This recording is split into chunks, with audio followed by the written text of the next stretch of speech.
It's an honor and a pleasure to meet you. Same, very nice to meet you as well.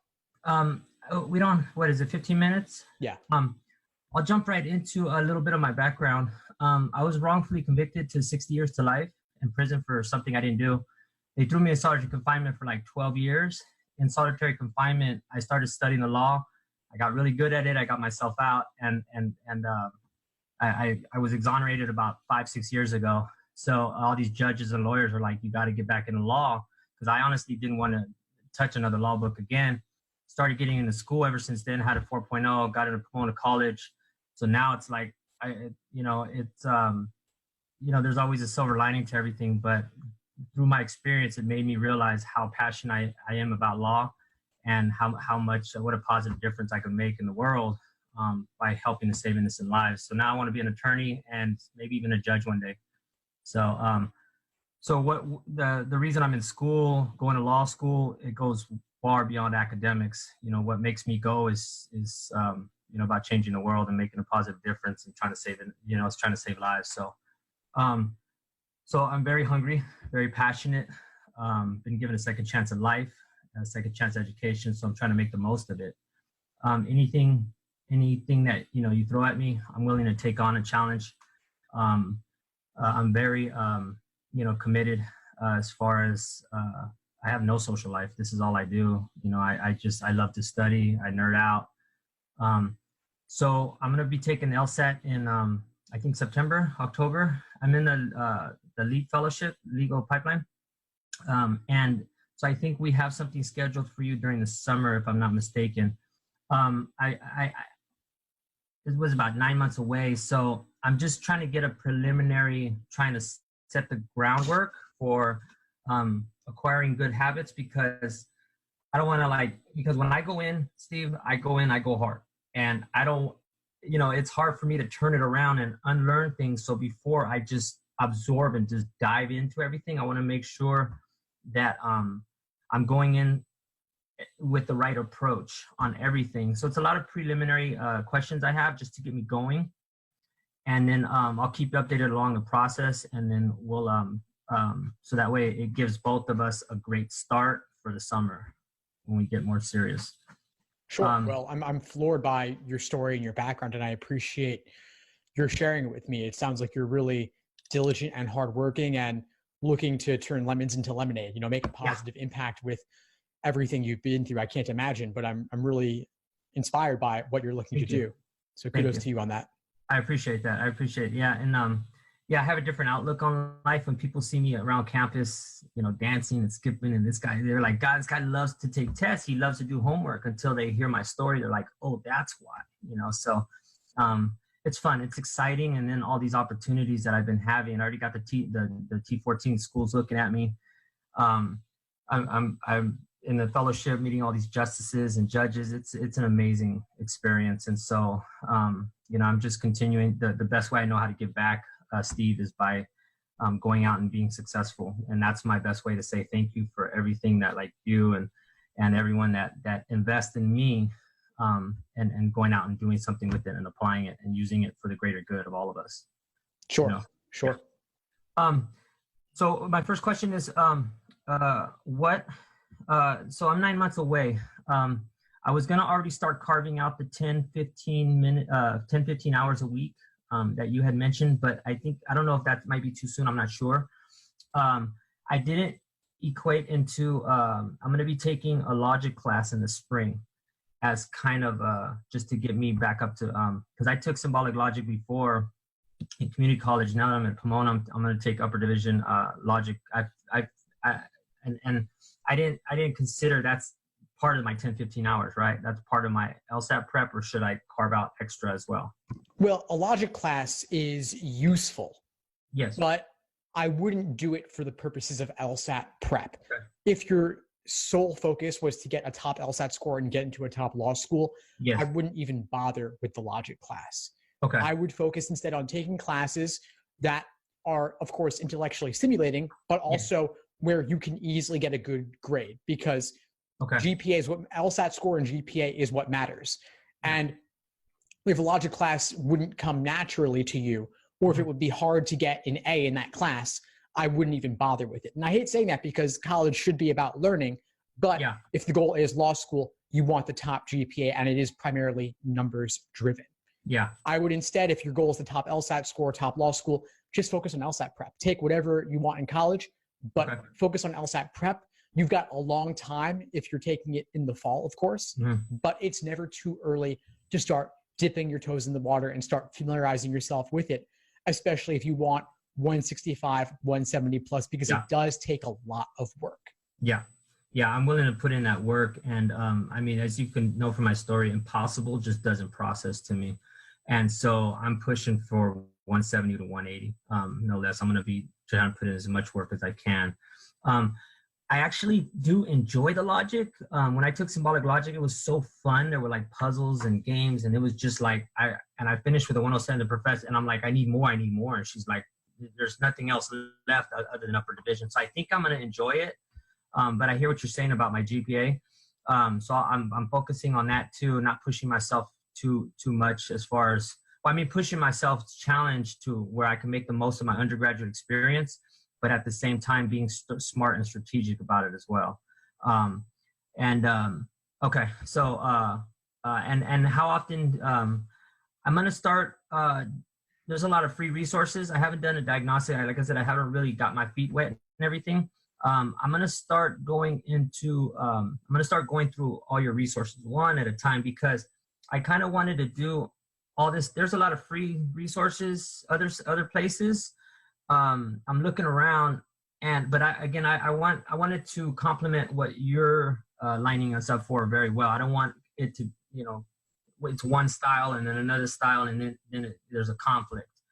So if there's any recommendations, what complements your course on the side, or I could just dive into yours. Yeah, well, I mean, my resources have everything. I've got written materials. Okay. I've got video courses. I've got live classes. And so you don't need to go beyond what I have. Okay. If you want textbooks, you can definitely get textbooks as well. But I try to boil things down to their essence, keeping it really concise. So I've got guides, cheat sheets, checklists, explanations, along with the full video courses for every section. And like I said, it's not too early to start diving in. You don't even need to do a diagnostic, because it'll just tell you, you've got to study the LSAT. It's like learning a new language. So take the time, start dipping into it, listen to the podcast, watch the YouTube channel. And then when you're ready to focus more on it full force, then get some of the other resources as well. I do have a couple of thoughts for you on the admission side of things as well, given what you shared, if you want to talk about that a little bit. Okay. For the admissions, you said? On the admission side, like the personal statement and such. Yeah, feel free. Anything that you want to share with me. Yeah, of course. So you've obviously been through a tremendous amount. I can't even imagine the details of it. And when folks have been through something like that, they often want to tell the entire chronology of it from start to finish. Like, here's what happened next, and so on and on and on. Yeah. That doesn't work that well for a personal statement because you have such limited space. Yes. So I would suggest using multiple opportunities to tell your story. You've got the main personal statement. You've got a diversity statement you could write. You also have the character and fitness.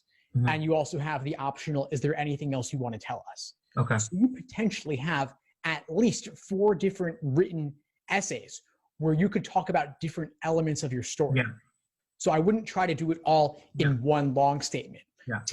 Approach it from different angles and different perspectives, and also recognize that you're not going to be able to share everything in your application period. There just isn't the room for it. I mean, you could write a book, you could have a movie, you know what I mean? Like, there's so much you could tell. Take some time, and you have months to do this. Take the time to start drafting your story, free writing it, brainstorming, and refining over a long period of time.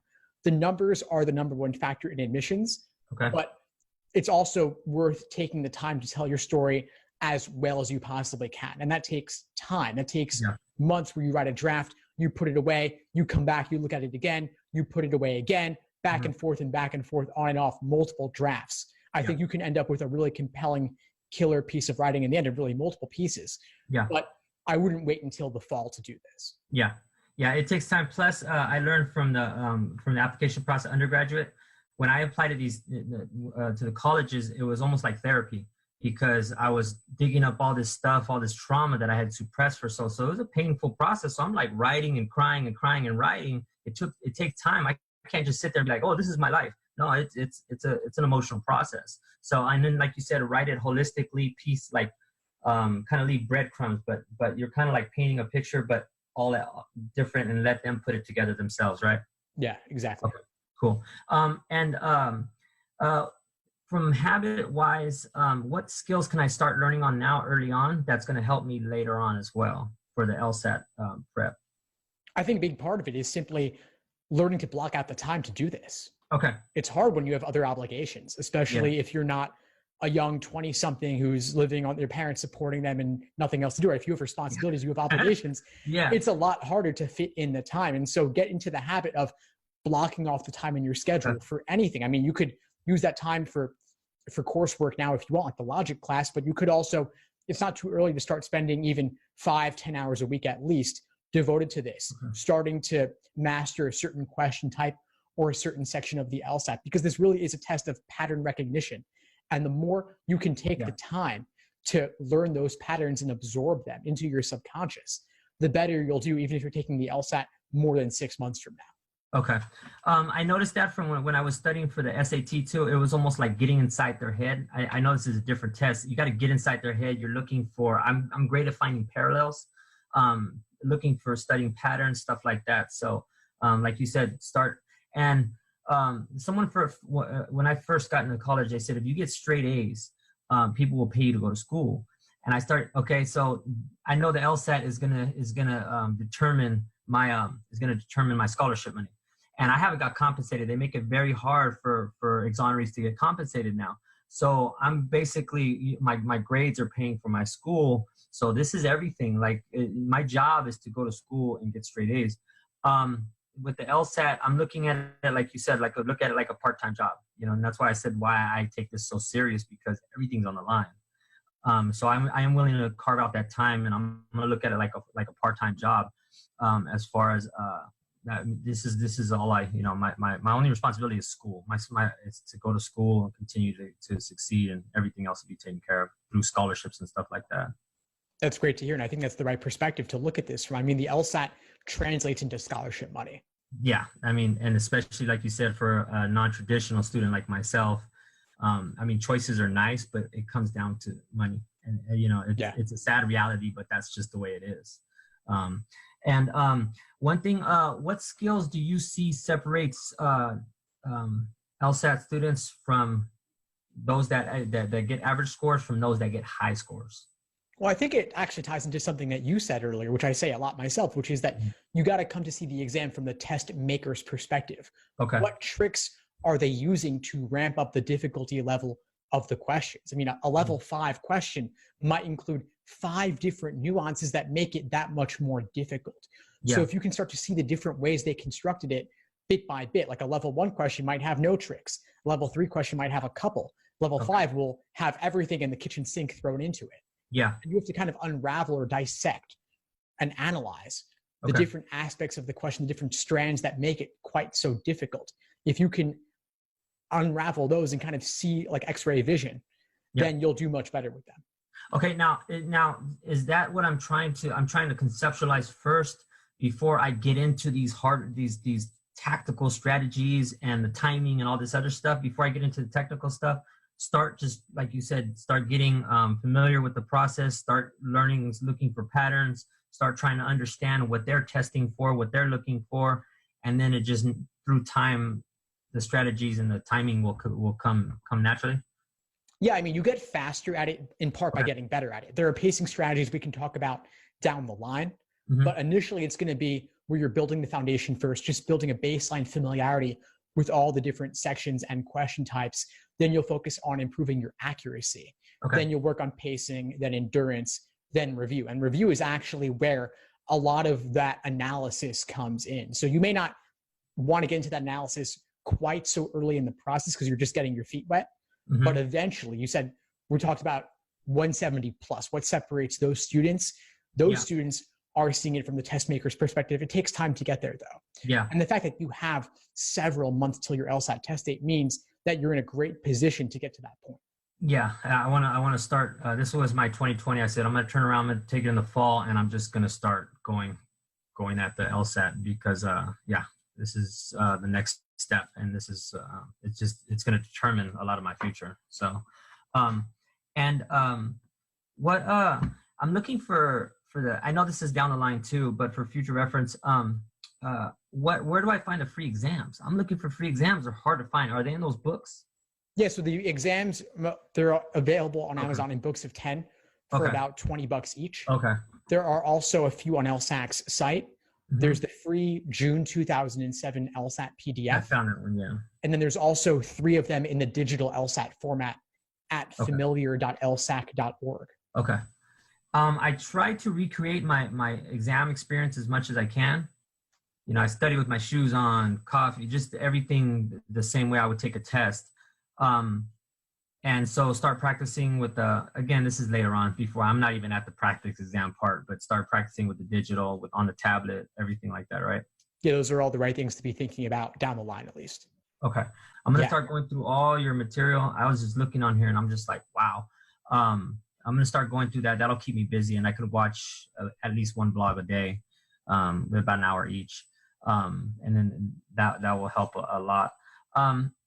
From how long did you take to prep? You said about a year? Took me about a year. Yeah, it was a lot of work.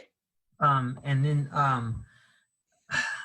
yeah, I wish I could go through your whole process. So 9 months is good.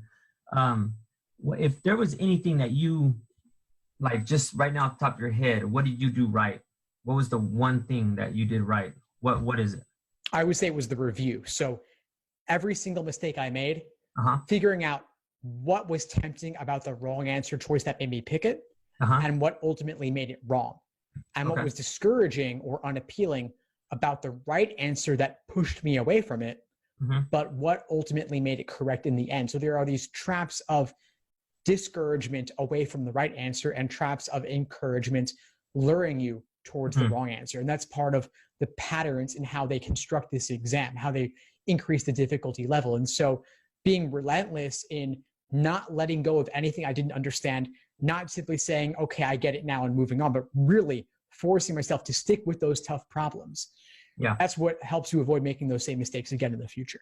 Okay, when I was doing the SAT prep, I would go over the study exams, and there was quite a few that I would redo the other ones, the first ones, and by the time I did a whole cycle, I forgot those. So can I run through all of them? What is it, like 80 something?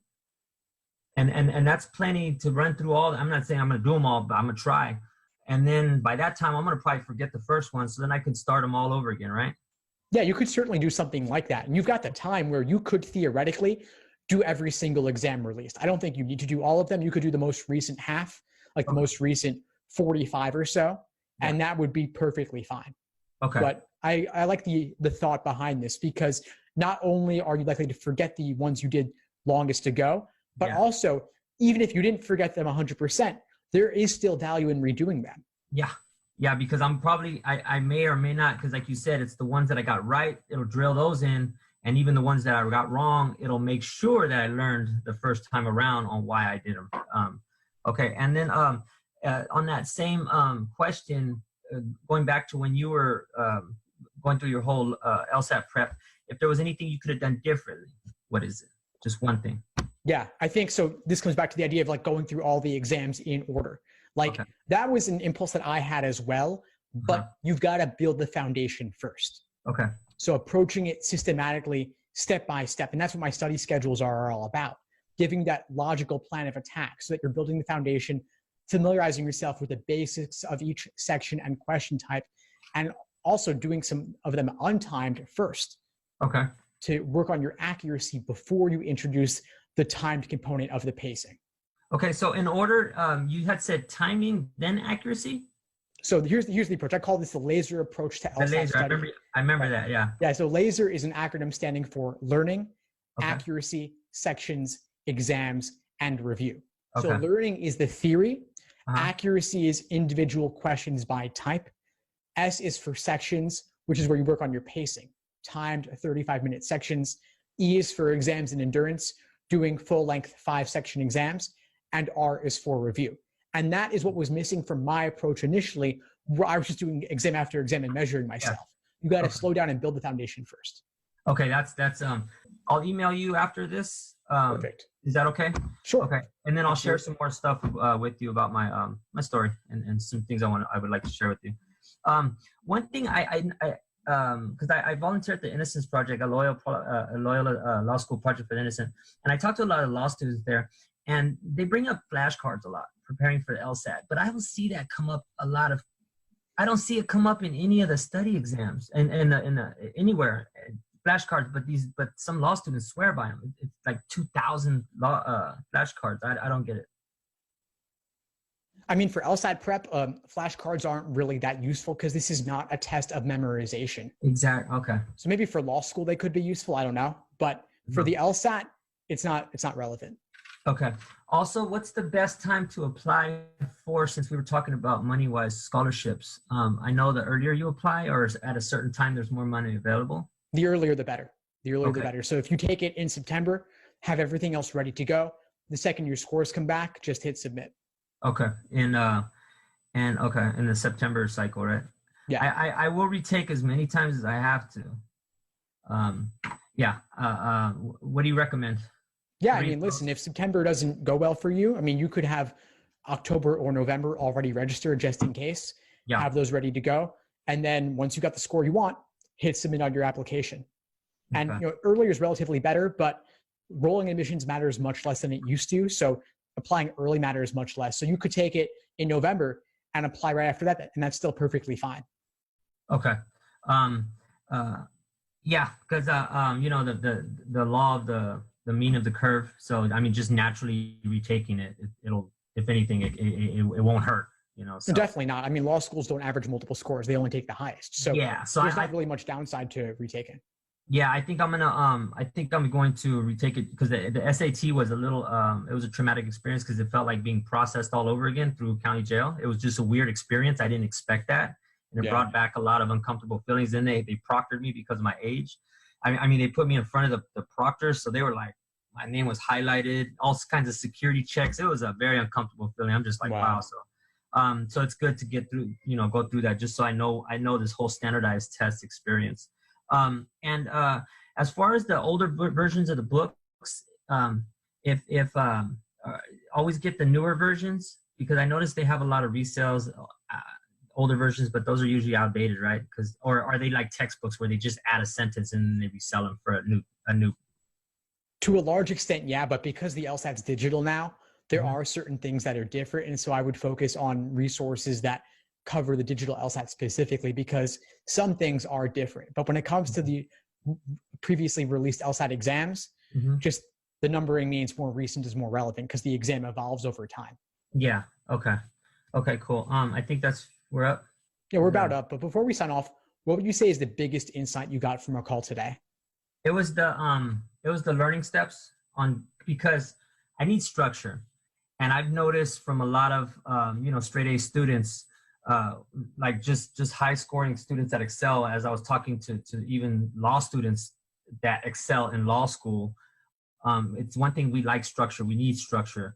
We need guidance, and we need that focus. And it's funny, no pun intended, but that laser focus and the laser step that you told me, it's good because it gives me a game plan. I'm just like, okay, where do I go? It's like, go for this, then go for this, then go for this. And so it gives me, like guidance and direction. So I appreciate that. That was really helpful. But everything was very helpful because, everything you share there's nuggets of wisdom, and it's a gift that keeps on giving. It's like this, and from what I had to go through before for the legal knowledge that I had to acquire, for you to sit here and hand it to me, I really appreciate and I value everything that you share with me, and I'm going to do my best to be successful with it. So I appreciate everything, Steve. I appreciate you taking the time and just the talk and everything you're sharing with us. I'm looking forward to the summer as well. Same, Ruben. Well, it was really a pleasure connecting with you. It was an honor as well. And I look forward to keeping in touch. Please let me know if there's any way I can help you moving forward. I appreciate that. I'll email you and we'll keep in touch. Definitely. Be well. All right, thank you, Steve. Okay, all the best.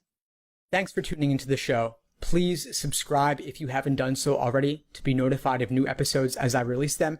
And feel free to reach out if you need anything at all as you move forward with your prep. I'm happy to help however I can. In the meantime, I wish you all the best and take care.